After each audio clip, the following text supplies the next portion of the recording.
السلام علیکم listeners, please subscribe my channel. آج جو میں ناول ریڈ کرنے جا رہی ہوں وہ ہے ادراک، جو کہ تحریر ہے عالیہ توصیف کی۔ Late started. قسط نمبر 1۔ آپ مجھے کہہ رہی ہیں کہ میں اس شخص سے وہ شخص نہیں۔ جی بالکل، آپ کے دل میں ابھی بھی ٹھیس ہی پہنچے گی اسے عزت نہ دینے پر، اور مجھے یہ بات سمجھ نہیں آتی کہ آخر کیوں۔ آپ جانتی ہیں امی، میری زندگی میں ایک نہیں لاتعداد کیوں ہیں۔ میں انہیں لے کر کس کے پاس جاؤں، کس سے پوچھوں؟ اور آج آپ مجھے اس بات کے لیے راضی کر رہی ہیں کہ میں اس شخص کے پاس جاؤں، اس سے ملوں۔ کیوں؟ یہ بھی ایک کیوں ہے۔ آپ بھلے اسے عزت دیں، اسے معاف کر دیں، اس کے قدموں میں اپنی جبیں ٹیک دیں، مگر مجھ میں اتنا ظرف نہیں۔ میں کبھی یہ نہیں کروں گی، کبھی نہیں۔ میں اس انسان سے ملنا تو دور کی بات، اس کی شکل بھی دیکھنا پسند نہیں کروں گی، کبھی نہیں۔ مجھے نفرت ہے۔ وہ اب آبدیدہ ہو رہی تھی، اس کی زبان کپ کپانے لگی۔ حوریہ احسان نے اپنے ساتھ کھڑی دراز کا جواں عمر اپنی بیٹی رانیہ کو دیکھا۔ انہوں نے اس کی ایسی تربیت تو نہیں کی تھی۔ وہ جنہوں نے اسے ہمیشہ معاف کرنا، ایثار کرنا، قربانی دینا سکھایا تھا، وہ آج اتنی تلخ کیوں ہو رہی تھی؟ اس کیوں کا جواب وہ خود بھی اچھی طرح جانتی تھی، مگر اب سوال و جواب کا وقت گزر چکا تھا۔ اب اسے کچھ حاصل بھی تو نہیں ہونا تھا۔ بیتے ہوئے کل میں جو کچھ اس پر بیتا تھا، وہ ماہوں سال اب واپس تو نہیں آ سکتے تھے۔ اس نے اپنا چہرہ ہاتھوں میں چھپا لیا، اور ایک تیز سے اس کے دل میں اٹھی تھی، ارے اس تصویر میں دیکھو ہم سب کتنے اچھے لگ رہے ہیں۔ یہ تو یادگار تصویر بن گئی ہماری۔ ہاں واقعی، نازیہ نے تصویر کو دیکھتے ہوئے فاریہ کی تائید کی۔ ویسے تمہارے منگیتر کرتے کیا ہیں؟ سائمہ نے تصویر دیکھتے ہوئے مانور سے پوچھا۔ یار کرنا کیا ہے، عیاشی کرتے ہوں گے ابا کے بزنس کی۔ مانور کے بولنے سے پہلے ہی فاریہ نے اپنی قیاس آرائی کرنا ضروری سمجھا۔ ارے نہیں یار، وہ تو سیدھے سادے فورس کے بندے ہیں۔ اب ہواؤں میں اڑنے والے ایئر فورس کے بندے کا بزنس سے کیا جوڑ؟ مانور نے وضاحت دی۔ ہاں، بزنس کے لیے تو عقل کی ضرورت ہوتی ہے، اور ہواؤں میں اڑنے والوں کی تو عقل بھی اڑی اڑی رہتی ہوگی۔ مدیحہ نے بھی گفتگو کا حصہ بننا ضروری سمجھا، جس پر سب ہنسنے لگیں۔ چلو جی، ہمارے گروپ میں اس کا مطلب ہے سبھی شعبے آ گئے، ڈاکٹر، فنانس، مارکیٹنگ، فورس، پیچھے کیا بچا؟ نازیہ نے اپنی سہیلیوں کے منگیتر کے شعبوں کو گنتے ہوئے کہا۔ ایک شعبہ رہتا ہے انجینئرنگ کا، دیکھو وہ کس کے حصے میں آتا ہے؟ مدیحہ نے لقمہ دیا۔ ہو سکتا ہے یہ شعبہ بھی بہت جلد کسی کے حصے میں آ جائے۔ مانور نے معنی خیز نظروں سے مدیحہ اور حوریہ احسان کی طرف دیکھتے ہوئے کہا۔ اس کا مطلب ہے ہمارے گروپ کی جو 3 خواتین بچ گئی ہیں، ان کی تفصیلات میری منگنی پر آئی کافی خواتین نے پوچھی ہے، مجھ سے خاص طور پر حوریہ کے بارے میں۔ مانور نے نازیہ کی بات اچکتے ہوئے تفصیل بتائی۔ ہمنا، اس کا مطلب ہے ہماری موسٹ ٹیلنٹڈ سہیلی کے بھی بھاگ کھلنے والے ہیں۔ اب تم بولو گی تو کچھ نہیں، لیکن من میں خوب لڈو پھوٹ رہے ہوں گے۔ نازیہ نے تفصیل سنتے ہی اسے چھیڑا۔ نہیں، ایسی کوئی بات نہیں ہے۔ یہ پہلا جملہ تھا جو حوریہ احسان نے اتنی دیر میں بولا تھا۔ ایسا نہیں تھا کہ وہ اپنی سہیلی کی منگنی سے خوش نہیں تھی، لیکن اس کی طبیعت ہی ایسی تھی، کم گو، شرمائی، ڈری سہمی سی۔ پتہ نہیں اس کی دوستی اس باتونی گروپ سے کیسے ہو گئی، یہ وہ خود بھی نہیں جانتی تھی، مگر اس گروپ میں ہر لڑکی بہت ذہین تھی۔ ان سب کا آپس میں بہت کمپٹیشن رہتا، شاید یہی ایک وجہ تھی، کیونکہ حوریہ احسان خود بہت ذہین تھی۔ پچھلے 2 سال سے فرسٹ پوزیشن وہی لے رہی تھی۔ وہ ذہانت اور خوبصورتی کا حسین امتزاج تھی، مگر اس کا ڈرا سہما محتاط رویہ اس کی فطرت کے علاوہ اس کے حالات کی وجہ سے بھی تھا۔ وہ اپنی پڑھائی جاری رکھنے کے لیے کئی سالوں سے جن مشکلات سے دوچار تھی، یہ صرف وہی جانتی تھی۔ صرف وہی نہیں، بلکہ اس کے باقی بہن بھائی بھی اس کی طرح کے حالات سے دوچار تھے۔ وہ سب بہن بھائی بہت ذہین تھے۔ ایسی ہی بات ہے بنو، نازیہ نے اسے پھر چھیڑا۔ نہیں یار، ایسی کوئی بات نہیں ہے، میں ابھی سوچنا افورڈ نہیں کر سکتی۔ ہاں جی، کیریئر اورینٹڈ خاتون جو ہوئی آپ، ہماری طرح تھوڑی ڈگری لیتے ہی بس گھر بسا کر بیٹھ گئے۔ مدیحہ نے بھی اسے زج کیا۔ نہیں یار، ایسی کوئی بات نہیں۔ اوہ مائی گاڈ یار، مجھے تو دیر ہو گئی۔ حوریہ نے بات کرتے کرتے اچانک گھڑی پر نظر ڈالتے ہی بوکھلاہٹ سے اٹھتے ہوئے کہا۔ کہاں بھئی؟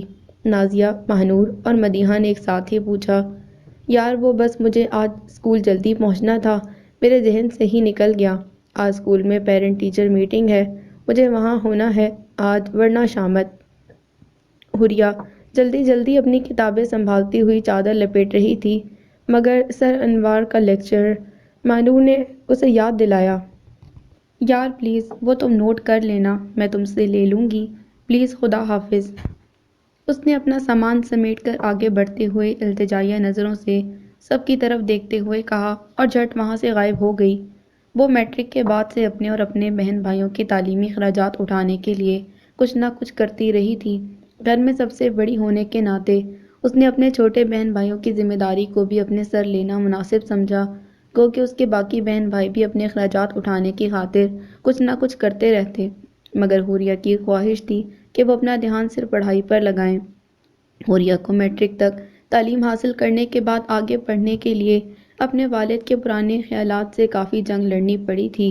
کچھ مشترکہ خاندانی نظام میں رہنے کی وجہ سے بھی اس کے والد اپنی اولاد اور بیوی بچوں کے حق میں کبھی اچھے نہیں رہے، اور کچھ ان کے مالی حالات بھی اس چیز کی اجازت نہیں دے رہے تھے کہ وہ بچوں کی تعلیم پر اتنا پیسہ خرچ کریں، گو وہ کوئی گری پڑی نوکری نہیں کرتے تھے، ایک سرکاری محکمے میں عزت دار عہدے پر فائز تھے، مگر ان کی فطرت میں پیسہ خرچ کرنا نہیں تھا۔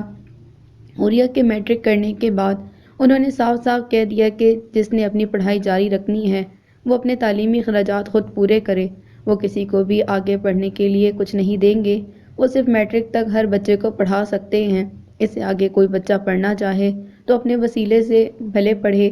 اس بات سے حوریہ احسان کا دل بہت دکھا تھا، مگر اس دن کے بعد سے حوریہ نے اپنے والد سے کبھی ایک روپے کا بھی سوال نہیں کیا۔ میٹرک کے رزلٹ آنے تک اس نے ٹیچنگ ٹریننگ کا کورس کر کے اپنی پڑھائی کے ساتھ دوپہر کے اسکول میں پڑھانا شروع کر دیا۔ شام کو اسکول سے فارغ ہونے کے بعد وہ 4 گھنٹے گھر سے قریب ایک کوچنگ سینٹر میں پڑھاتی تھی۔ ہاں تو میں یہی پوچھ رہا ہوں، وہ پیسے کہاں خرچ ہوئے؟ کوئی کام تم سے صحیح نہیں ہوتا؟ مجھے تو آج تک یہ سمجھ نہیں آئی کہ تم جیسی عورت کے ساتھ رہ کیسے رہا ہوں۔ گھر میں داخل ہوتے ہی حوریہ کے کانوں میں باپ کی آواز آئی۔ یہ کوئی ایک دن کی بات نہیں تھی، یہ تو روز کا معمول تھا۔ وہ سارا دن گھر سے باہر ہی وقت گزارتے اور گھر 2 گھڑی کے لیے کبھی گھر ہوتے تو ایسے ہی لڑتے جھگڑتے۔ اسے اپنے ہوش میں یاد نہیں کہ کب اس کے ابو نے اس سے یا کسی دوسرے بہن بھائی سے محبت سے یا شفقت سے بات کی ہو۔ وہ بچپن سے اپنے ابو کا بس یہی ایک انداز دیکھتی آئی تھی، بیوی سے بدتمیزی اور تحقیر سے بات کرنا اور بچوں کو نظر انداز کرنا۔ آج بھی وہ گھر کے سودا سلف میں خرچ ہونے والے اضافی پیسے کا حساب کتاب مانگ رہے تھے۔ جب سے حوریہ اور باقی بہن بھائیوں نے اپنے اخراجات اٹھانے کے لیے خود سے کچھ نہ کچھ کرنا شروع کیا تھا، گویا ان کے والد کو مزید سہولت مل گئی تھی۔ پہلے وہ کچھ نہ کچھ گھر کا خیال رکھتے ہی تھے، مگر اب جیسے وہ بالکل آزاد ہو چکے تھے۔ حوریہ کو سمجھ نہیں آتا تھا کہ وہ اپنا کمایا کہاں لے کر جاتے ہیں۔ ان کے ریٹائرمنٹ کا وقت قریب آ رہا تھا اور وہ کوئی جنرل اسٹور اور بک شاپ کھولنے کا ارادہ رکھتے تھے، اسی لیے گھر میں ایک ایک پیسے کا حساب چاہتے تھے۔ وہ اب اپنے کمرے میں آ گئی تھی، مگر اپنے ابو کی آوازیں ابھی بھی اسے آ رہی تھیں۔ سدرا بیڈ پر بیٹھی اپنا ہوم ورک کر رہی تھی، سفیان نماز پڑھ رہا تھا، ہیرا کچن میں روٹیاں بنا رہی تھی اور شکیل ٹیوشن پڑھانے گیا ہوا تھا۔ وہ گھر میں سب سے بڑی تھی، اس کے بعد ہیرا، پھر شکیل، پھر سفیان اور سب سے چھوٹی سدرا تھی۔ شکیل آنے ہی والا ہوگا، وہ آتا ہے تو پھر ساتھ ہی کھانا کھاتے ہیں۔ تمہیں اگر بھوک لگ رہی ہے تو میں تمہیں پہلے دے دوں۔ ہیرا کچن سے فارغ ہو کر حوریہ کے ساتھ بیٹھ گئی۔ رہنے دو، بھوک ہی مر جاتی ہے میری تو۔ اسے باہر سے اپنے ابو کی آواز آ رہی تھی، جو اس کے شام ڈھلے گھر آنے پر معترض ہو رہے تھے اور شکیل کے اب تک گھر سے غائب ہونے پر بے باک کی سنا رہے تھے۔ اس برے وقت میں اسے ایک بار بھی اپنی امی کی آواز سنائی نہیں دی۔ وہ کہتی بھی تو کیا کہتی؟ وہ اکثر سوچتی، کیا اتنا صبر، اتنا برداشت بھی کسی عورت میں ہوتا ہے کیا؟ اس نے بچپن میں اپنی دادی اور اپنی پھوپھیوں کا بھی سخت رویہ دیکھا تھا۔ اسے آج بھی یاد ہے جب دادی بات بے بات الٹی باتیں بنا کر خواہ مخواہ لڑائیاں کرواتی تھیں، تب بھی اس کی امی کچھ نہ بولتی تھیں، ہمیشہ خاموشی اختیار کیے رکھتی، اپنا دفاع کرتی تھیں اور وہ اڑتی تھی۔ یہ سب دیکھ کر اس کی حیرانی اس وقت مزید ہو جاتی جب وہ اپنی امی کو بالکل نارمل انداز میں اگلے ہی لمحے گھر کے مختلف کاموں میں مصروف پاتی۔ اس نے کبھی اپنی امی کو اکیلے کمرے میں چھپ کر آنسو بہاتے یا سسکتے نہ دیکھا تھا، خاموشی بہت بڑا ہتھیار ہوتی ہے بچے، ایک وقت آتا ہے کہ وہ خود آگاہی دیتا ہے۔ آپ کی سچائی کی، عظمت کی، صبر کی، بس تھوڑے انتظار کی ضرورت ہے۔ آپ کی حق تلفی کرنے والا، آپ سے منسلک ہر انسان خود احساس کرے گا اور آپ کے پاس آئے گا۔ اسے اپنی امی کی یہ منطق کبھی سمجھ نہیں آئی تھی۔ آخر وہ کیوں چاہتی تھی کہ وہ کچھ بھی کہیں بھی نہ اور سب کچھ سنائی بھی دے؟ بھلا فی زمانہ یہ سب ہو سکتا ہے؟ اگر ہو سکتا ہے تو کیا آج تک ابو کو احساس نہیں ہوا، یا وہ اپنی مردانہ انا کے ہاتھوں وہی ناروا سلوک کرنے کو مجبور ہیں؟ کیا کبھی ابو نے امی سے اچھی طریقے سے اور احسن سلوک سے بات کی ہوگی؟ امی کی خاموشی نے آج تک ابو کو کیا احساس دلایا؟ ہاں، میں تو اٹھتا ہوں، بھونک رہا ہوں بس۔ اس کے کانوں میں گڑاتی ہوئی آواز آئی۔ لو، شکیل بھی آ گیا۔ میں کھانا لگاتی ہوں، تم بھی فریش ہو کر آ جاؤ۔ ابو، کھانا نہیں کھانا مجھے، بھاڑ میں جاؤ تم سب۔ ہیرا نے باتھ روم سے نکل کر صحن کے بیرونی دروازے کی طرف جاتے ہوئے ابو کو دیکھ کر کہا۔ وہ اس قدر غصے میں تھے کہ کچھ بھی سنے بغیر گھر سے باہر نکل گئے۔ کیا مصیبت ہے؟ گھر سے باہر نکلو تو ٹینشن ہی ٹینشن، گھر میں داخل ہو تو مزید ٹینشن۔ شکیل نے دسترخوان پر بیٹھتے ہوئے کہا۔ تمہاری فیس کب جمع ہونی ہے؟ حوریہ نہیں چاہتی تھی کہ ان کے جانے کے بعد بھی ان کا ہی ذکر ہو۔ باجی آپ رہنے دیں، اس بار میں نے ٹیوشن سے اتنا کر لیا ہے کہ اپنی فیس خود جمع کروا دوں گا۔ لو کر لو بات، باجی بھی کہتے ہو اور مجھے منع بھی کرتے ہو۔ تم اپنی پوری توجہ صرف اپنی پڑھائی پر رکھو۔ انشاءاللہ جب تم انجینئر بن جاؤ گے پھر تم سے کچھ نہیں کہوں گی، پھر تم اپنے خرچے بھلے اٹھانا۔ پتہ نہیں باجی میرٹ بنتا بھی ہے کہ نہیں؟ کیوں نہیں بنے گا؟ فرسٹ ایئر میں اتنے ہائیسٹ مارکس آئے ہیں، نا امیدی کی باتیں مت کیا کرو۔ تم نے انجینئر بننا ہے اور ضرور بننا ہے، سمجھے؟ حوریہ نے ملائم غصے کا اظہار کیا۔ یہ تو اتنا ذہین ہے، ہو ہی جائے گا اس کا، اور ابھی اس کا وقت بھی دور ہے، پورا سال پڑا ہوا ہے۔ مجھے تو اپنی ٹینشن کھائے جا رہی ہے۔ پرسوں ایپٹیٹیوڈ ٹیسٹ کا رزلٹ ہے، پتہ نہیں کیا بنے گا۔ اگر میرٹ پر نام نہیں آیا تو میں ریپیٹ نہیں کروں گی بلکہ کوئی جاب ڈھونڈوں گی، ویسے بھی پڑھائی نرا خرچہ ہی ہے۔ ہیرا نے روٹی اٹھاتے ہوئے جیسے اپنا حتمی فیصلہ سنایا۔ واہ واہ، آپ کو تو اس بات پر کوئی ایوارڈ ملنا چاہیے۔ شکیل نے طنز کیا۔ بیٹا ایسے نہیں۔ ہاں تو اور کیا امی، صحیح ہی تو کہہ رہا ہے، صرف ایوارڈ نہیں، 7 پھولوں کے ہار بھی پہنانا چاہیے، بلکہ اس کے ساتھ ساتھ اور بھی بہت کچھ۔ حوریہ نے امی کی بات کو چکتے ہوئے کہنا شروع کیا اور آخری لفظوں کو چباتے ہوئے ہیرا کو گھورا۔ تو بھئی اور کیا کہوں، تم دیکھو اور غور سے سنو۔ آج تو یہ بات کر دی، آئندہ نہ کرنا۔ یہ بات کر کے تم امی کا دل دکھانے کا ہی باعث نہیں بنی بلکہ ہمارا بھی دل دکھا رہی ہو، اور ساتھ میں تعلیم کی اہمیت سے بھی انکار کر رہی ہو۔ حوریہ مزید کچھ بولتی، جب ہیرا نے بات کاٹ دی۔ تم اپنی تقریریں کسی اچھے وقت کے لیے سنبھال کر رکھو۔ تعلیم کی اہمیت اور افادیت پر ہم نہ جوتیاں چٹھاتے پھر رہے ہیں۔ پی ایچ ڈی اور بڑے بڑے اسکالرز، کیا ملتا ہے تعلیم سے جو ہمیں کچھ ملے گا؟ اچھا جناب، مجھے اب پتہ چلا، جناب کا مزاج شریف ہی بدلی ہو رہا ہے۔ واہ کیا کہنے، تمہیں جوتیاں چڑھاتے پی ایچ ڈی نظر آ گئی، اور پڑھے لکھے وہ لوگ نظر نہیں آئے جو پڑھ لکھ کر آج کسی مقام پر ہیں۔ اور بائی دا وے، یہ پڑھائی صرف اس لیے نہیں ہوتی، تعلیم انسان کو شعور دیتی ہے، عقل دیتی ہے، انسانیت کے تقاضوں سے آگاہ کرتی ہے، اور انسان کو ایک مثبت سانحے میں ڈالتی ہے۔ اور اس نے کھانا چھوڑ کر ہاتھ باندھ کر بولنا شروع کیا جیسے یہ اس کی زندگی موت کا سوال ہو۔ اسے احساس ہوا کہ شاید وہ کچھ زیادہ ہی بول رہی ہے، اور ہیرا بے تاثر سے سن رہی ہے۔ اس نے ہیرا کی طرف دیکھا، وہ بھی کھانا چھوڑ کر ہاتھ باندھے اس کی بات کو سن رہی تھی۔ کر لی آپ نے تقریر یا ابھی رہتی ہے؟ میں میڈیکل پڑھ لیتی ہوں، ڈاکٹر بن جاتی ہوں، مگر کیا امید ہے کہ میں کوئی انقلاب لے آؤں گی؟ جس ذہنی شعور اور آگاہی کی تم بات کر رہی ہو وہ ہر جگہ لاگو نہیں ہوتا۔ تعلیم کیا مثبت تبدیلی لائی ہماری یا تمہاری زندگی میں؟ ہماری امی تو اپنے زمانے کی بی ایس سی ہیں، کس کام آ رہی ہیں؟ امی کی تعلیم، ہمارے ابو کی بھی تو تعلیم یافتہ ہیں، کیا مثبت تبدیلی لائی تعلیم ان میں؟ مائی ڈیئر سس، اس دنیا میں لاکھوں نہیں بلکہ کروڑوں ایسے انسان ہیں جن کا تعلیم کچھ نہیں بگاڑتی، اور ہمارے اب وہ کہتے کہتے رکی۔ حوریہ نے اپنی امی کی طرف دیکھنے کے بعد ہیرا کی طرف دیکھا۔ ہیرا نے حوریہ کو دیکھا اور اپنی امی کو دیکھنے کی وہ ہمت نہیں کر سکی۔ شکیل ان سب پر ایک ایک نظر دیکھ رہا تھا۔ اس وقت ٹیبل پر مکمل خاموشی تھی اور جو ہو رہا تھا وہ صرف نظروں کا تبادلہ تھا۔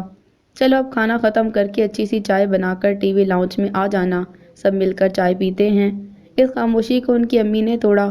وہ کچھ برتن سمیٹتی ہوئی کچن کی طرف جاتے ہوئے کہنے لگی۔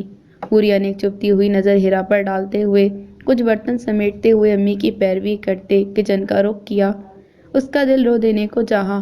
اتنا کچھ کہنے سننے کے بعد بھی وہ حوریہ کے ابو کے لیے کھانا نکال کر علیحدہ کر کے رکھ رہی تھیں، گویا انہیں ابھی بھی امید تھی کہ وہ گھر آئیں گے اور بہت محبت سے کھانا مانگیں گے یا کھانا پیش کرنے پر کھانا کھائیں گے۔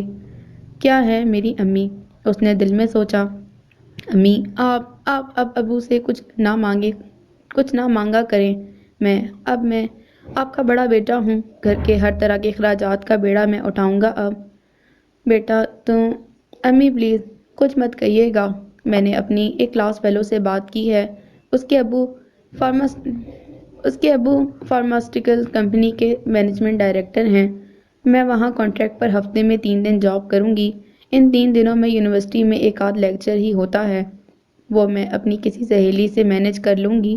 صرف 2 سال کی بات ہے، پھر انشاءاللہ میرا بی فارمیسی کمپلیٹ ہو جائے گا تو جاب بھی پرماننٹ ہو جائے گی۔ اس نے چائے پینے کے بعد امی کے کمرے میں آ کر بات شروع کی۔ مگر تمہارے ابو امی آپ کو کوئی اعتراض تو نہیں ہونا چاہیے، میں میٹرک کے بعد سے جاب کر رہی ہوں اور اب اگر میں اتنی اچھی ملٹی نیشنل کمپنی کی جاب نہیں کروں گی تو اپنی پڑھائی کے اور گھر کے دیگر اخراجات کیسے اٹھاؤں گی؟ اب آپ بالکل فکر نہیں کریں، میں ہر ماہ ایک معقول رقم بہن بھائیوں کی پڑھائی اور گھر کے اخراجات کے لیے آپ کے ہاتھ پر رکھوں گی، بس آپ میرا ساتھ دیں۔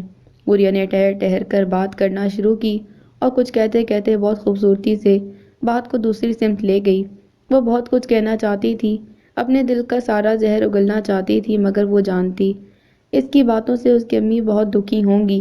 وہ انہیں کسی حال میں دکھ نہیں دینا چاہتی تھی۔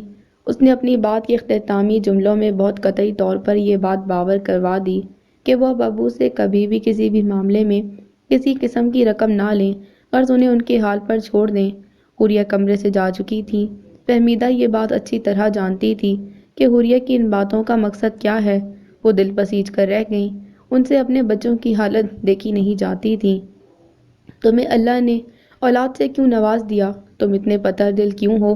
جس انسان کو بیوی اور اولاد کے حقوق کا نہ پتہ ہو، بچوں کی کفالت سے لاپرواہی برتا ہو، اس کا بے اولاد ہونا بہتر نہیں؟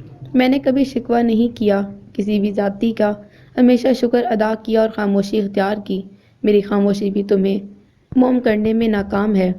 حوریہ ٹھیک کہتی ہے، اب مجھے ہمت کرنی ہوگی، مجھے مضبوط بننا ہوگا۔ تم کوئی خدا نہیں، مجازی خدا ہو، سب سوچتے ہوئے 2 موٹے موٹے آنسوں کے قطرے ان کی ہتھیلی پر گر گئے۔ حوریہ کیا اتفاق ہے، تم یہاں کیسے؟ فارس نے سامنے سے حوریہ کو آتے دیکھ کر پوچھا۔ بجلی کا بل جمع کرانے آئی تھی، آپ کیسے ہیں؟ ویسے یہ بل جمع کرانے کے کام تم نے کب سے شروع کر دیے؟ شکیل کہاں ہے؟ فارس قدرے بے مزہ ہوا تھا۔ آج شکیل کا پیپر تھا، ساری رات جاگ کر پڑھتا رہا ہے۔ میری پہلی کلاس آج 11 بجے ہے اور آج بل جمع کرانے کی آخری تاریخ تھی، سو اسی لیے میں یہاں ہوں۔ آپ سنائیں سب کیسے ہیں؟ یہ بینک آنا، بل جمع کرانا، یہ سب کام کرنے پڑتے ہیں۔ میں کوئی دنیا کی اکیلی عورت تو نہیں جو یہ کام کر رہی ہوں، ضرورت اور مجبوری بندے سے ہر کام کراتی ہے۔ ابھی سدرا کے اسکول بھی جانا ہے، اس کی فیس جمع کرانی ہے۔ امی کا چشمہ خراب ہے، نئے نمبر کا بننے کے لیے دینے جانا ہے۔ اس کے بعد یونیورسٹی اور واپسی پر بھی اسی طرح کے چھوٹے موٹے کام نمٹانے کے بعد گھر کا سکون میسر ہوگا۔ کون کرے گا یہ سب؟ اب کسی اور کا نام مت لے لیجیے گا پلیز، ہمارے گھر کا ہر فرد اپنے اپنے حصے کا ہر کام بخوبی کر رہا ہے، میں اکیلی نہیں ہوں۔ حوریہ نے فارس کے کچھ بولنے سے پہلے ہی اسے وضاحت دی۔ وہ سب تو ٹھیک ہے، مگر تم اپنے حصے اور ہمت سے کچھ زیادہ ہی کام کرتی ہو، جو ٹھیک نہیں۔ شکیل اگر مصروف تھا تو تم مجھے فون کر دیتی، ہم کوئی غیر تو نہیں، میں بل جمع کروا دیتا آپ لوگوں کا بھی۔ اپنا بل جمع کرانے بھی تو آج آیا ہی ہوں نا، راستے میں گھر پڑتا ہے، فارس نے نرم لہجے میں کہا۔ آپ کے پاس اپنے گھر کے کام اور ذمہ داریاں کیا کم ہیں جو آپ ہماری بھی اٹھائیں گے؟ آپ اپنے گھر کی ذمہ داریاں ہی بڑی مشکل سے نبھاتے ہیں، جاب اور پڑھائی کے ساتھ یہ سب کرنا بہت مشکل ہو جاتا ہے۔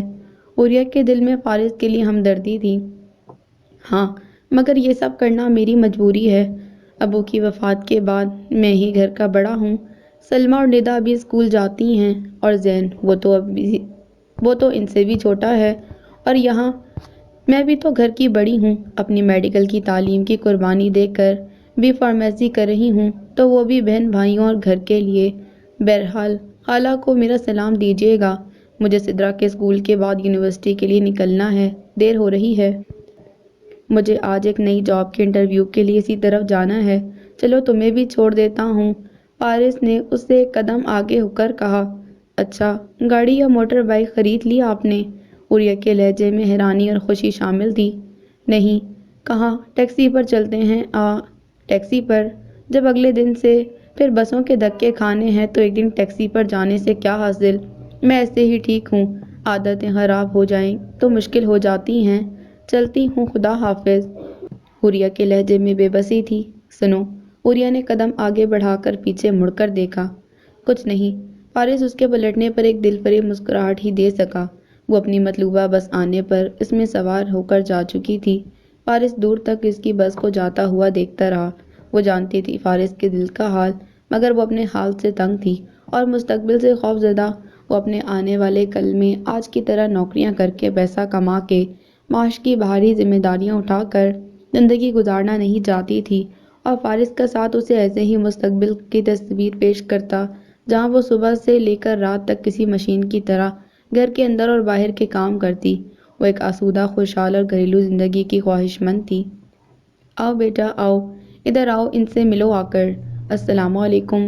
شام کو گھر میں داخل ہونے کے بعد ڈرائنگ روم کے کھلے دروازے کو حیرت سے دیکھتے ہوئے آگے بڑھ کر لاؤنج کے دروازے کی سمت بڑھنے ہی والی تھی، جب کھلے دروازے سے اس کی جھلک دیکھ کر اس کی امی نے اسے آواز دی۔ وہ فوراً ہی بوکھلاتی ہوئی دروازے کی وسعت میں کھڑی ان کو سلام دینے لگی۔ وعلیکم السلام، آؤ اندر آ جاؤ۔ عوریہ، باہر کیوں کھڑی ہو؟ آؤ اندر آ کر بیٹھو۔ عوریہ کی پریشانی ہنوز باقی تھی۔ مہمان، اور وہ بھی ان کے گھر۔ اللہ نے ان کو اپنی اس رحمت سے محروم ہی رکھا تھا۔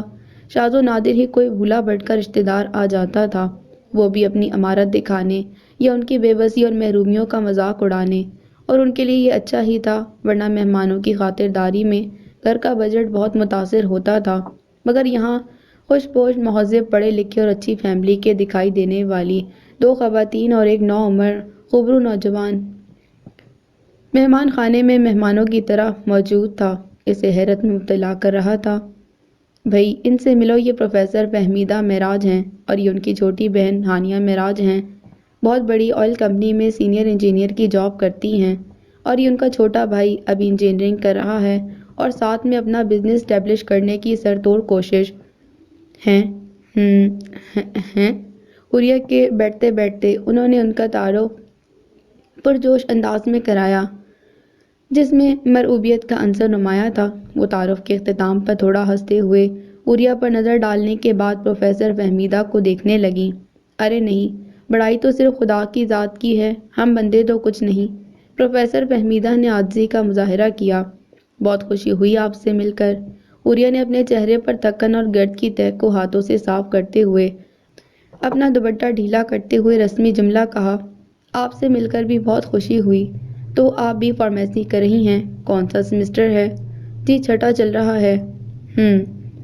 بہت اچھی بات ہے۔ آگے کیا ارادے ہیں؟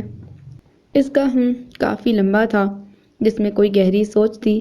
دیکھیں، ہو سکتا ہے ایم فارمیسی کروں یا پھر MBA۔ عوریہ اتنے ہی مختصر جواب دیتی تھی۔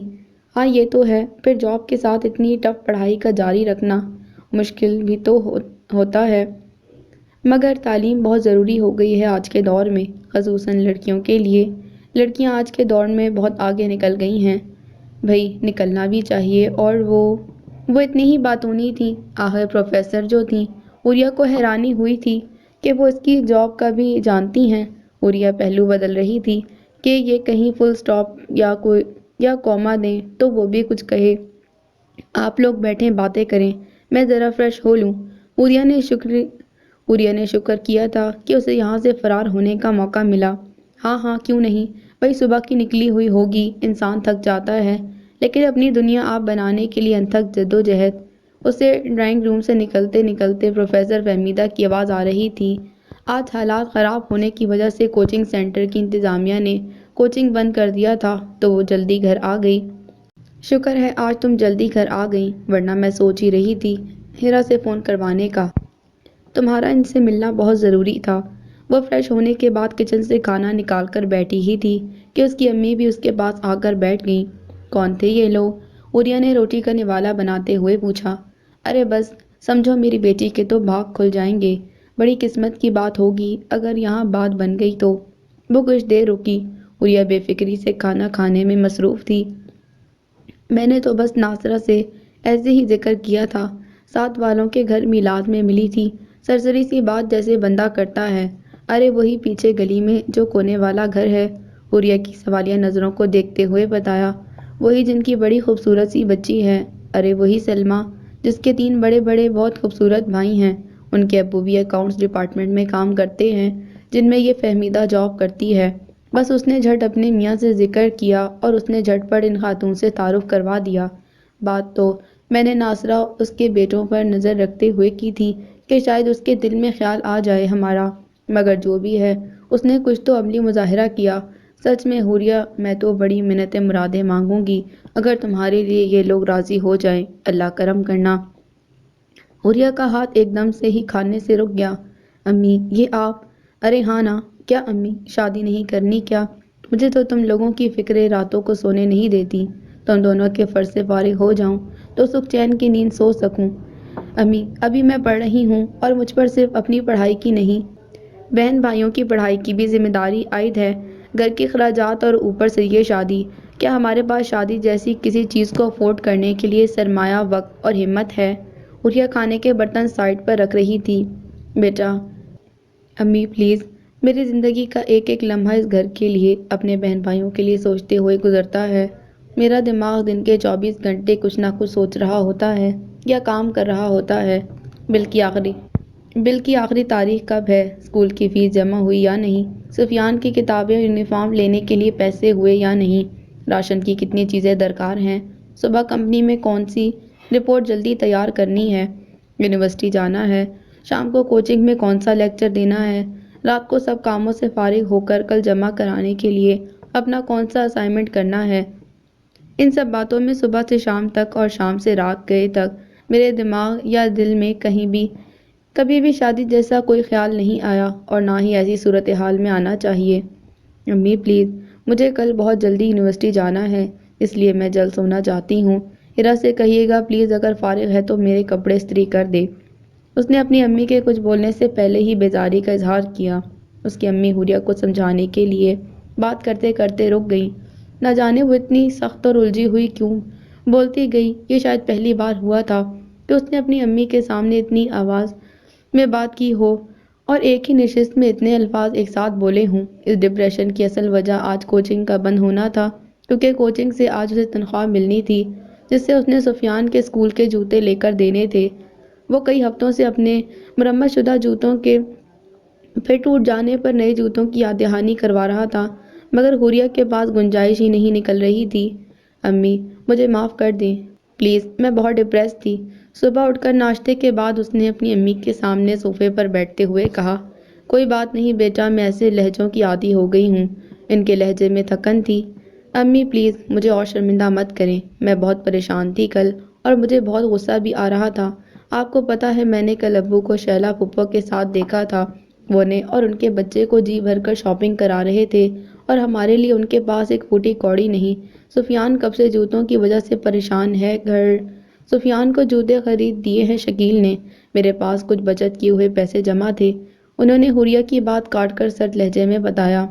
لیکن امی شیلا پھپھو تمہارا مسئلہ نہیں ہونا چاہیے۔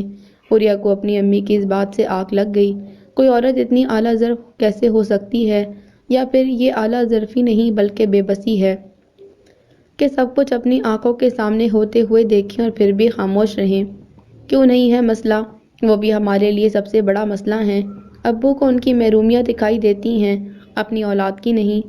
ہم کس طرح گزارا کر رہے ہیں، کن مشکلات کا شکار ہیں، یہ انہیں نظر کیوں نہیں آتا؟ دنیا میں کوئی باپ اتنا غافل بھی ہوتا ہے کہ اپنی اولاد سے ہم اپنی بنیادی ضرورتوں کو بھی ترس رہے ہیں، اور ہم بالکل نہیں ترس رہے، ہم اپنے حصے کا کھا رہے ہیں جتنا ہمارے رب نے ہمارے لیے رکھا ہے۔ سینہ جھپٹی کرنے سے کوئی دوڑ جیت نہیں سکتا۔ مشکل آتی ہے ایک دن، اگلے دن خدا کی رضا سے چلی جاتی ہے۔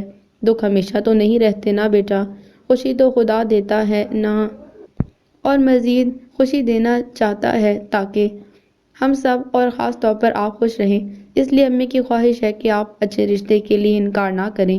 ہیرا نے امی کی بات اچکتے ہوئے ان کے ساتھ بیٹھ کر حوریہ کو معنی خیز نظروں سے دیکھتے ہوئے کہا۔ حوریہ نے بے دلی سے امی کی طرف دیکھا۔ وہ حوریہ کو اداس نظروں سے اس بات میں سر کو جنبش دیتے ہوئے مسکرانے لگی۔ امی، یہ بہت ذمہ داریاں ہیں، بہت بوجھ ہے۔ حوریہ پریشان کن لہجے میں بولی۔ تم بھی تو ذمہ داری ہو حوریہ۔ اور اس کی امی نے بے بس مسکراہٹ کے ساتھ کہا، اور بوجھ بھی تو اس لیے جلدی۔ ہیرا نے شوخی سے بہن کو چھیڑا۔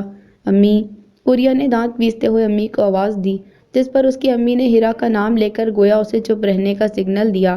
ہیرا، ارے آپ حوریہ احسان ہے نا؟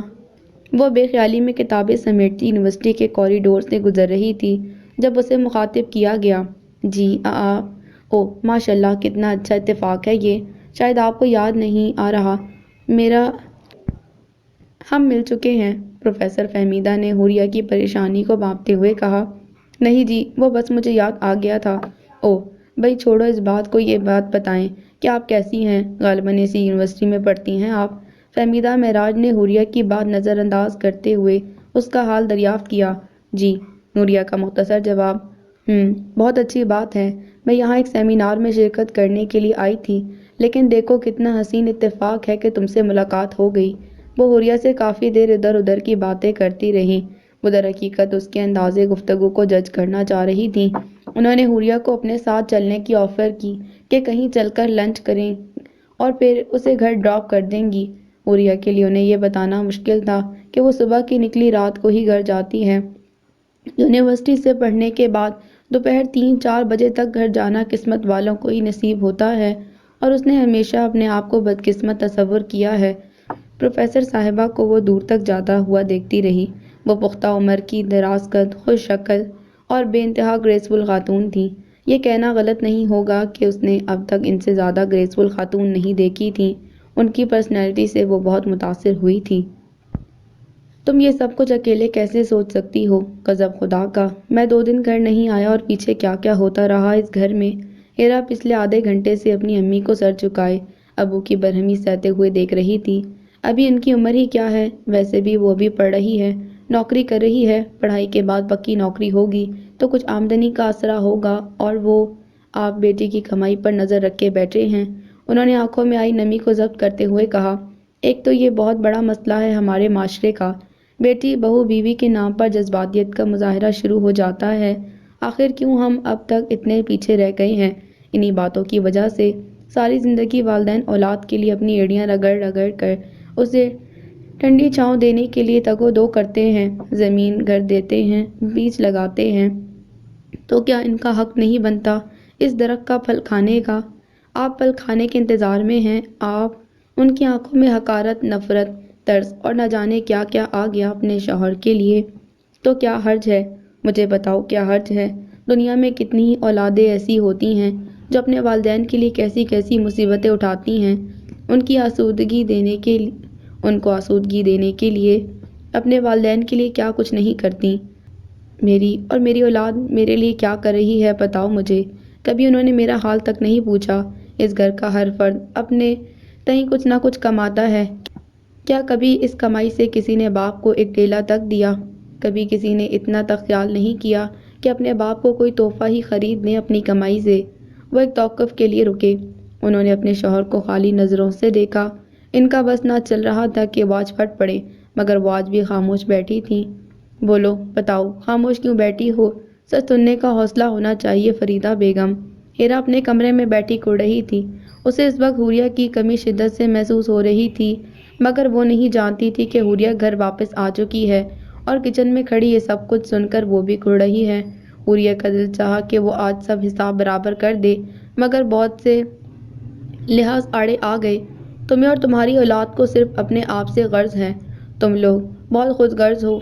ظاہر ہے ان کی رگوں میں تم جیسی خود غرض عورت کا خون جو ہے۔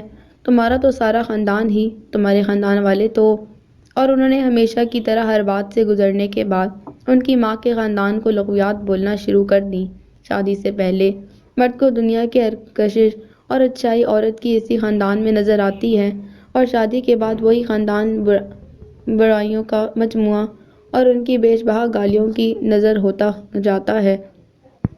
بہت ہو چکا، بس اب نہیں۔ ابو پلیز بس کریں، ہم اب بڑے ہو گئے ہیں۔ آپ امی کے ساتھ ایسا سلوک نہ کیا کریں۔ جن سچائیوں کی آپ بات کر رہے ہیں تو بہت سی سچائیاں آپ کے حصے میں بھی ہیں جنہیں آپ کو جاننا چاہیے۔ ہیرا نے دل میں سوچا اور کمرے سے باہر آ کر اپنے ابو کے سامنے کھڑی ہو گئی۔ نہ جانے وہ اتنی ہمت کہاں سے لے آئی تھی، مگر وہ آج بول دینا چاہتی تھی۔ کیا مطلب ہے تمہارا؟ تم لوگ کمائیاں کر کے اڑاؤ اور ہم کمائی کر کے اڑاتے نہیں آپ کی طرح، بلکہ ایک ایک پیسہ پھونک پھونک کر جس طرح ہم خرچ کرتے ہیں وہ ہم ہی جانتے ہیں۔ آج اگر ہم کمائی کر رہے ہیں یا کرنے پر مجبور ہیں تو وہ بھی آپ کی وجہ سے۔ آپ کو تو یہ نظر آ گیا کہ کوئی آپ کو پھوٹی کوڑی نہیں دیتا۔ کبھی آپ کو یہ نظر آیا کہ آپ نے اپنے گھر والوں کو کتنی بار اور کتنی پھوٹی کوڑیاں دی ہیں؟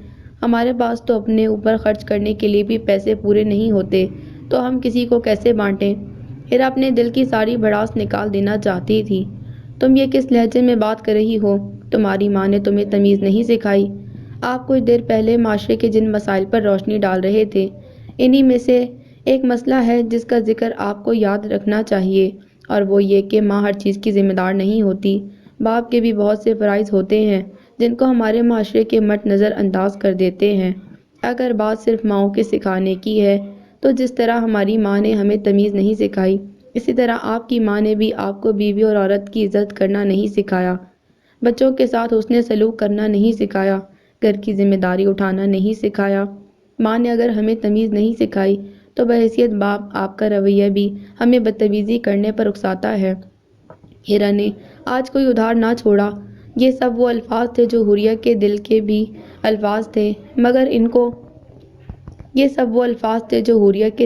الفاظ تھے، مگر ان کو زبان ہیرا نے دی۔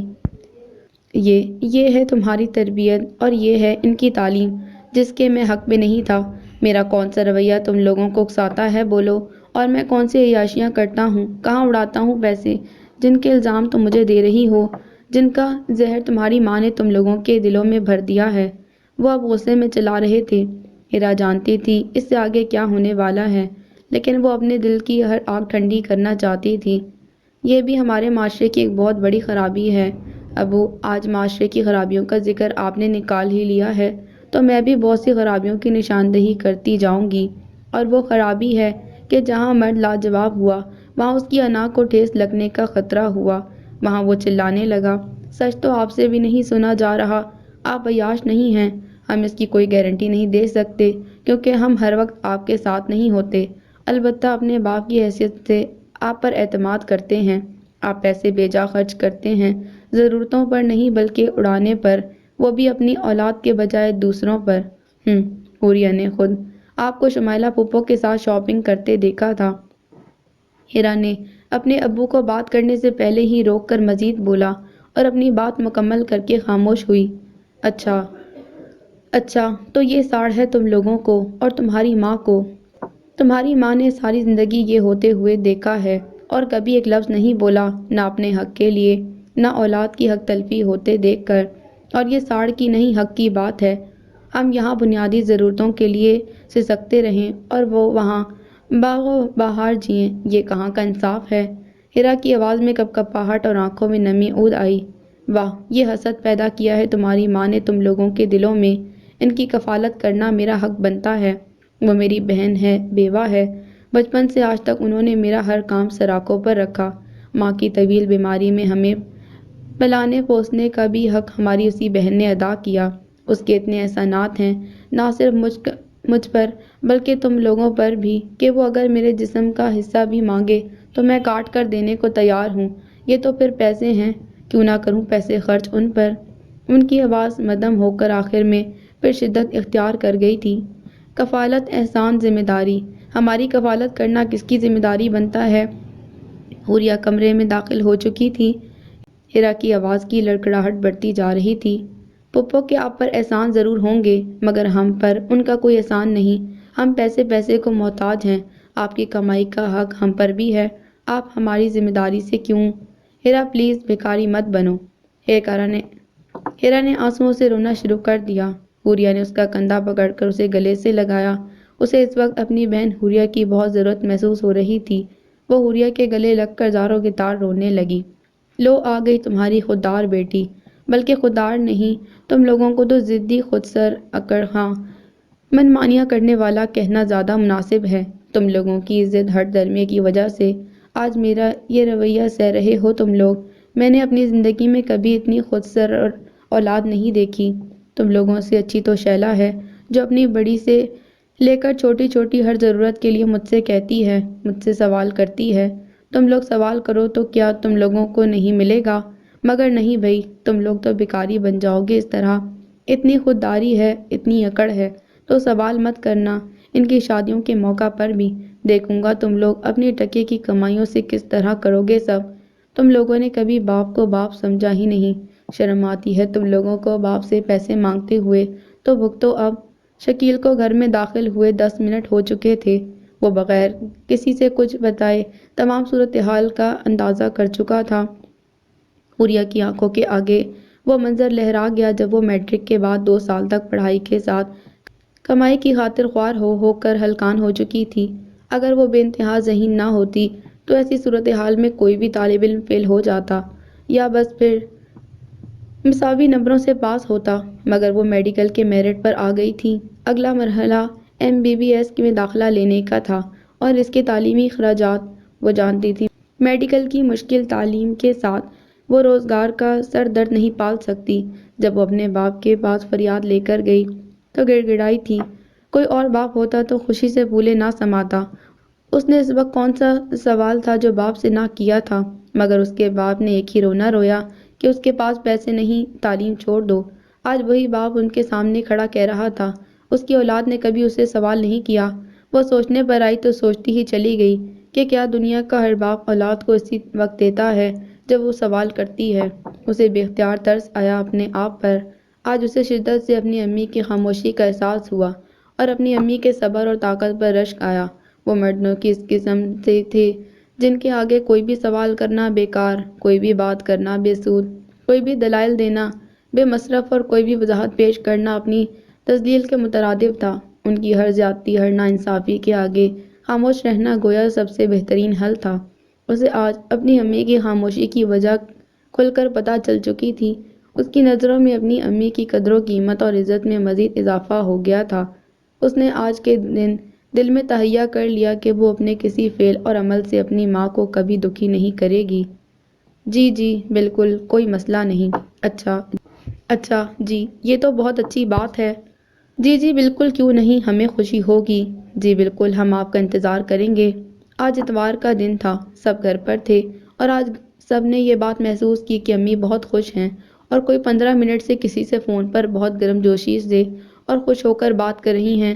ادھر شکیل کا موبائل بجنے لگا اور وہ وہاں مصروف ہو گیا۔ بات ختم کرنے کے بعد شکیل اور امی دونوں ایک ساتھ لاؤنج میں داخل ہوئے۔ بہت خوشی کی بات ہے کہ وہی پروفیسر فہمیدہ ہمارے گھر باقاعدہ رشتہ لے کر آنا چاہتی ہیں۔ لڑکا ماشاءاللہ پڑھا لکھا انجینئر ہے، مڈل ایسٹ میں بہت بڑی آئل کمپنی میں اچھی پوسٹ پر کام کرتا ہے۔ ماں باپ فوت ہو چکے ہیں، مختصر سی فیملی ہے، ہمیں اور کیا چاہیے؟ بس حوریہ، میرا مان رکھنا، مجھے مایوس مت کرنا۔ اچھا ہے، آج شام کو تمہارے ابو بھی گھر پر ہوں گے، وہ بھی مل کر تسلی کر لیں گے۔ انہوں نے حوریہ کی طرف دیکھ کر کچھ ایسے التجائی انداز میں بتایا کہ وہ دل محسوس کر رہ گئی۔ اچھا امی چھوڑیں ان کو، ابھی فارس بھائی کا فون آیا تھا، وہ لوگ آنا چاہ رہے ہیں گھر، شام تک آئیں گے شاید۔ شکیل نے ایک نظر سب پر ڈالتے ہوئے بتایا۔ ہیرا کچن اور صحن کے درمیان کسی سے فون پر محو گفتگو تھی۔ اس کے باوجود شکیل کی بات سن چکی تھی۔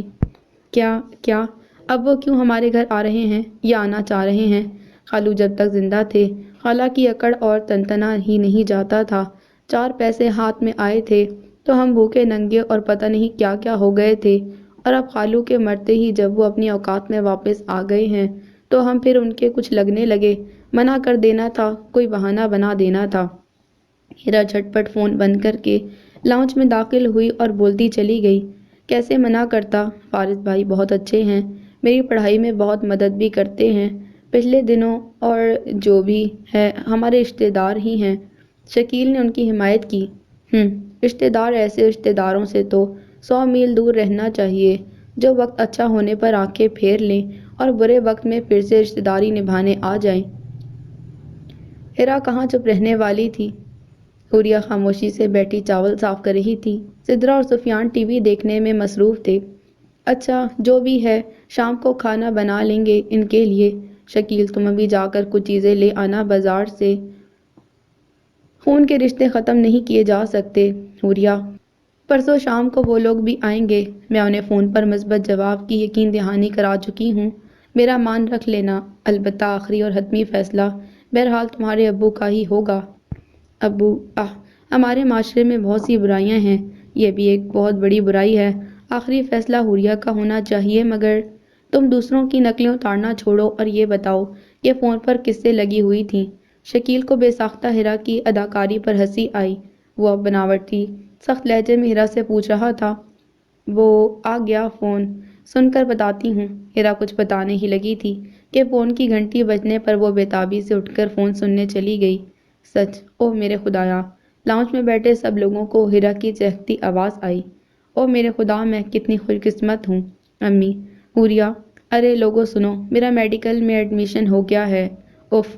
ہیرا خوشی سے بے قابو ہوتی ہوئی لاؤنج میں آ کر اعلان کرنے لگی۔ ہیرا خوشی سے بے قابو ہوتی لاؤنج میں آ کر اعلان کرنے لگی۔ شکر ہے مولا کا، یا اللہ تیرا لاکھ لاکھ شکر، میں تو شکرانے کے نفل ادا کروں گی۔ اللہ، آج کا دن بہت مبارک ہے۔ حوریہ اور ان کی امی کے منہ سے ایک ساتھ شکر کے کلمات نکلے۔ حوریہ نے اٹھ کر بہن کو بہت سا پیار دیا۔ ہیرا اپنی امی اور شکیل سے پیار لیتی مست و مسرور اپنے کمرے میں چلی گئی۔ دن کا باقی حصہ رات کے کھانے کے اہتمام کی تیاری میں گزرا۔ کافی عرصے بعد خالہ کے گھرانے کی ان کے گھر آمد پر کافی اہتمام کیا گیا۔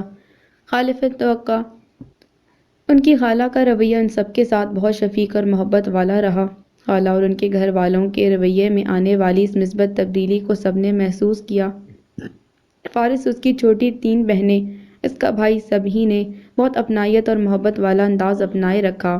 جہاں سب ان کے اچھے اخلاق اور اچھے رویے سے خوش دکھائی دے رہے تھے، وہیں حوریہ کے دل و دماغ ان کے اس اچھے رویے کے بہت سے سوال جنم لے رہے تھے، اور ان سب سوالوں کا جواب اسے اگلے دن مل گیا جب شام کو کوچنگ سے پڑھا کر نکلی تو فارس سامنے ہی اس کا منتظر کھڑا تھا۔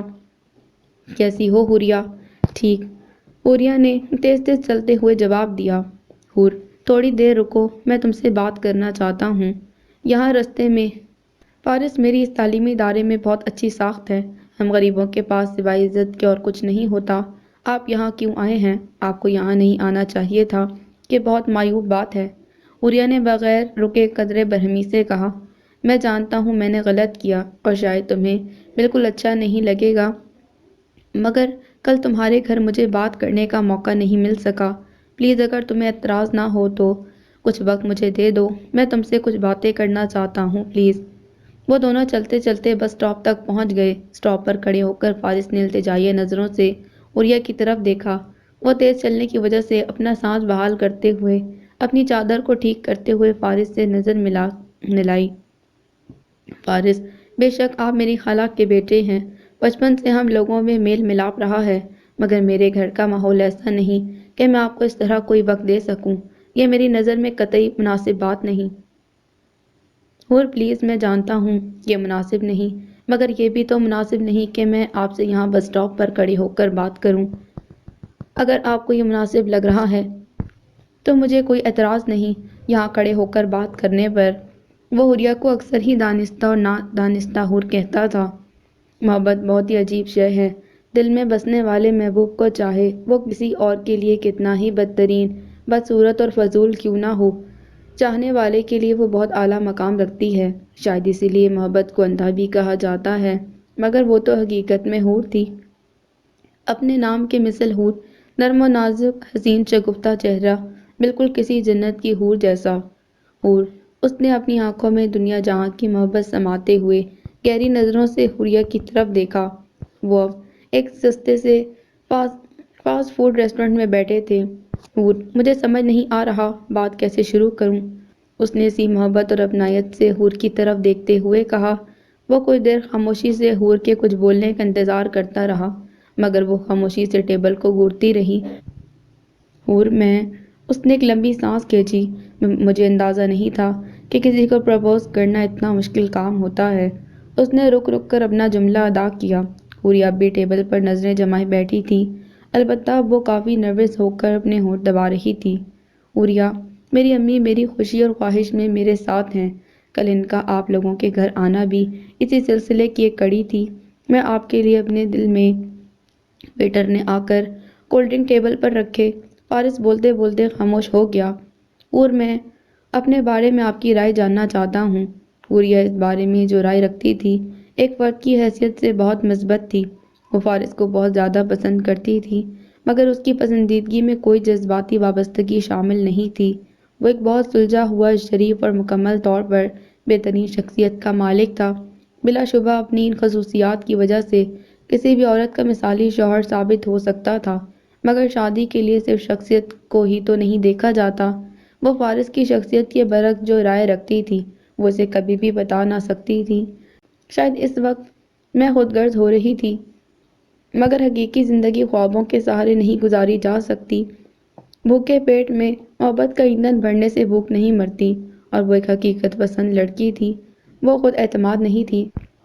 اس معاملے میں وہ ہمیشہ بدقسمت رہی کہ خود اعتمادی سے اپنے دل کی بات کر سکے، اسی لیے وہ خاموشی سے بیٹھی رہی۔ حور، فارس نے اس کی خاموشی کو دیکھتے ہوئے اسے مخاطب کیا۔ جی، میں کیا کہہ سکتی ہوں، میرے والدین میرے سر پر سلامت ہیں، وہ میرے بارے میں جو بھی فیصلہ کریں۔ اس نے بہت خوبصورتی سے بات کر کے اپنے آپ کو صاف بچا لیا۔ اسے آج احساس ہوا کہ ان معاملات میں والدین کے فیصلوں اور مداخلت سے جہاں نئی نسل کو بہت سے مسائل ہیں، وہیں ایک نعمت بھی ہے۔ خصوصاً آج کے دن اسے یہ نعمت ہی لگ رہی تھی جب وہ اپنے معاشرے کے اس نظام کے تحت خود کو ہر رائے سے بری ذمہ کر گئی، چاہے وہ جو بھی فیصلہ کریں، چاہے وہ کتنا ہی برا کیوں نہ ہو۔ جی، جو بھی فیصلہ کریں، اور وہ میرے لیے برا فیصلہ کیوں کریں گے؟ والدین اپنی اولاد کے لیے کبھی برا فیصلہ نہیں کرتے۔ حوریہ نے دو ٹوک بات کی۔ پھر بھی کیا میرا مطلب ہے اپنے حق کے لیے اگر تمہیں بات کرنی پڑی تو کیا تم میرے فیور میں؟ فارس پلیز، اسے بے اختیار فارس کے التجائی لہجے پر ترس آیا۔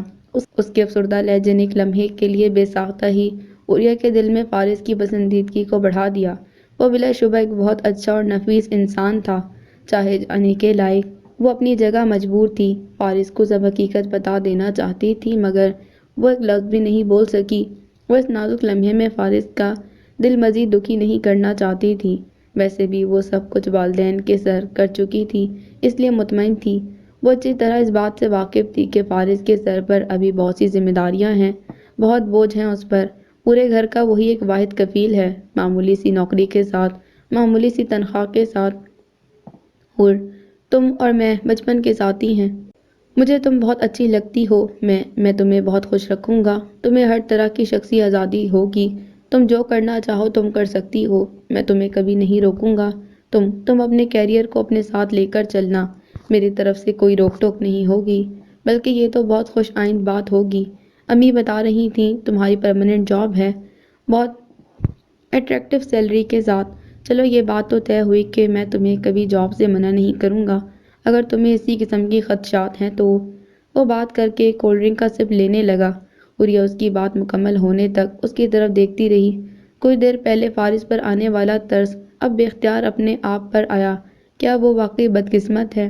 کبھی کبھی زیادہ بولنا واقعی نقصان دہ ثابت ہوتا ہے۔ فارس کے لیے بھی یہ نقصان دہ ثابت ہوا۔ وہ بہت خوبصورتی سے لبرل مرد ہونے کا ثبوت دینا چاہ رہا تھا، حوریہ سے اپنی والہانہ محبت کی سچائی پیش کرنا چاہ رہا تھا۔ ہو سکتا ہے وہ صحیح بھی ہو، مگر اس محبت کے ساتھ ساتھ اس میں چھپی لالچ کو بھی عیاں کر گیا۔ حوریہ کم از کم اس سے اس بات کی توقع نہیں کر رہی تھی۔ وہ تو تصور کرتی تھی کہ کوئی ایسا انسان ہو جو اس کی دکھتی ہوئی پیشانی پر مسیحائی کا ہاتھ رکھے، اس کے بکھرے ہوئے اور تھکے ہوئے وجود کو سمیٹ لے، اس کے مزدور ہاتھوں کو اپنے ہاتھوں میں لے کر کہے کہ تم نے جتنا کرنا تھا سو کر لیا، جتنی مشکل جھیلنی تھی جھیل لی، اب میرا کام مجھے کرنے دو، تم آرام کرو، گھر سنبھالو، معاش کی فکر میں دھکے کھانے کے بجائے گھر میں چین کی میٹھی نیند سو۔ وہ آج اپنے آپ کو واقعی بہت بدقسمت محسوس کر رہی تھی۔ امی بتا رہی تھیں تمہاری بہت اٹریکٹیو سیلری ہے۔ اس کے کانوں میں ایک بار پھر آواز گونجی۔ اسے اپنے چاروں طرف شور محسوس ہونے لگا۔ رات کافی دیر تک گمسم اپنی کرسی پر بیٹھی چھت کو دیکھتی رہی۔ عقب میں ہیرا اپنے میڈیکل کالج کے پہلے دن کتابوں، کپڑوں اور دیگر چیزوں سے متعلق پتہ نہیں کیا کیا باتیں کرتی رہی، مگر اسے کچھ سمجھ نہیں آ رہا تھا۔ دیکھا، یہ ہیں ہمارے رشتے دار اور یہ ہیں خالہ۔ پتہ تھا مجھے ان کی مٹھاس میں کوئی نہ کوئی راز ضرور ہے۔ آ ہی گیا نا کھل کر، اسی لیے میں کہہ رہی تھی انہیں تو گھر میں گھسنے ہی نہیں دو۔ حوریہ کو یہ بھی یاد نہیں کہ کب اس نے ہیرا سے سب شیئر کیا۔ وہ خیالوں کی دنیا میں سے اس وقت باہر نکلی جب ہیرا خالہ کو کوسنے میں مصروف تھی۔ وہ کرسی کی پشت سے ٹیک لگائے خالی نظروں سے ہیرا کو دیکھتی رہی۔ ہیرا اس سے کل آنے والے مہمانوں سے متعلق پوچھ رہی تھی۔ وہ حوریہ کا جواب جاننا چاہتی تھی تاکہ امی کو آگاہ کر سکے۔ اسے اب واقعی کسی فیصلے پر پہنچنا تھا۔ اس کے آخری سیمسٹر کے امتحان چل رہے تھے۔ وہ کسی نتیجے پر پہنچنا چاہتی تھی، مگر اس کی زندگی میں ابھی بہت سے مسائل منہ کھولے کھڑے تھے۔ گھر میں سب سے بڑا ہونے کے ناطے اس پر بہت سی ذمہ داریاں تھیں جن سے وہ اتنی جلدی بریالذمہ نہیں ہونا چاہتی تھی۔ تم بھی تو ایک ذمہ داری ہو، اس کے کانوں میں آواز گونجی۔ ہاں، یہ صحیح تھا، بالکل سچ تھا، امی کو میرا پازیٹیو جواب دے دینا۔ حوریہ نے کرسی کی پشت سے ٹیک لگائے لگائے اداس لہجے میں ہیرا کی طرف گردن موڑ کر کہا، ہیں؟ لڑکے کو دیکھے بغیر، ان کا گھر بار دیکھے بغیر، بغیر ملے؟ ہیرا نے حیرانی سے حوریہ کی طرف دیکھ کر پوچھا۔ ہاں، ان سب باتوں کے بغیر۔ اب حوریہ کی دماغی حالت پر اسے شک ہوا۔ بہت بہت خوشی کی بات ہے، تم خواہ کی ٹینشن نہ لو، انہیں بھی شادی کی کوئی جلدی نہیں ہے۔ لڑکے کی تصویر دے گئی ہیں، ویسے بھی وہ کچھ ہی عرصہ ہوا ہے مڈل ایسٹ گیا ہے۔ سلمیٰ اور ان کے میاں ظفر صاحب کے بہت اچھے دیکھے بھالے لوگ ہیں، ان کی مکمل گارنٹی ہے۔ پھر بھی میں اور تمہارے ابو ان کے گھر جائیں گے، بلکہ فہمیدہ خود دعوت دے گئی ہے اگلے ہفتے کی۔ حوریہ نے اس شرط پر اپنی رضامندی ظاہر کی تھی کہ وہ جھٹ منگنی پٹ بیاہ نہیں کرے گی، بلکہ جب تک شکیل کسی قابل نہیں ہو جاتا وہ شادی نہیں کرے گی۔ اور ویسے بھی ابھی ان کے پاس شادی وغیرہ کے لیے معقول سرمایہ بھی نہیں۔ حوریہ کی انہیں پریشانیوں کے سبب اس کی امی سے اسے دلاسے اور تسلیاں دے رہی تھیں۔ ارے بہن، بالکل بھی فکر کرنے کی ضرورت نہیں، لوگ ظفر صاحب کے بڑے پرانے جاننے والے ہیں۔ دیکھو، ایسے رشتے تو قسمت والوں کو ملتے ہیں۔ ساس سسر فوت ہو چکے ہیں، ایک ہی بہن ہے جو شادی ہو کر اپنے گھر کی ہے، چھوٹا بھائی ہے وہ بھی خود مختار ہے، اور لڑکا مڈل ایسٹ میں، تو ہماری بیٹی بھی وہیں جا کر ہی رہے گی۔ اللہ اللہ، خیر سے اللہ، نہ فکر نہ پریشانی۔ حوریہ چائے پیش کرنے کے لیے ڈرائنگ روم میں آئی جب سلمیٰ آنٹی اس کی امی کو تفصیل بتا رہی تھیں۔ ہاں، کہتی تو تم ٹھیک ہو، ایسی جگہ رشتہ ہونا تو قسمت کی بات ہے، بس یہ حوریہ ہے نا، اسے خواہ کے خدشات گھیرے رکھتے ہیں، کچھ اسے بھی سمجھائیں۔ حوریہ کی امی نے اپنی باتوں کا رخ فوراً حوریہ کی طرف پھیر دیا جو چائے رکھ کر صوفے پر بیٹھ رہی تھی۔ ارے بیٹا، آپ کو کیا پریشانی ہے؟ آپ تو باہر کے ملک جاؤ گی، عیشیں کرو گی، مہمانوں کی طرح کبھی کبھی یہاں آیا کرو گی۔ ویسے بھی مڈل ایسٹ کون سا دور ہے، بہت آسان اور سستی فلائٹس بھی مل جاتی ہیں، جب چاہو آ سکتی ہو۔ سلمیٰ آنٹی اس کی طرف رخ کیے بول رہی تھیں۔ نہیں آنٹی، امی بس ویسے ہی کہہ رہی ہیں۔ ارے میں جانتی ہوں لڑکیوں کو شادی سے پہلے بڑی فکریں لاحق ہو جاتی ہیں، شادی کے بعد ہنستی مسکراتی کھلکھلاتی ہوئی میکے آتی ہیں۔ اللہ ہر بچی کی نصیب اچھے کرے، بس فہمیدہ بھی کہیں شادی کر لے تو اچھا ہی ہے۔ بیچاری بچی نے بڑا مشکل وقت کاٹا ہے اپنے بہن بھائیوں کے لیے، بس سمجھو وہی اس کا سب کچھ ہے۔ سلمیٰ آنٹی چائے کا گھونٹ لیتے ہوئے بولی۔ حوریہ نہ جانے پھر کن خیالوں کی دنیا میں کھو گئی تھی۔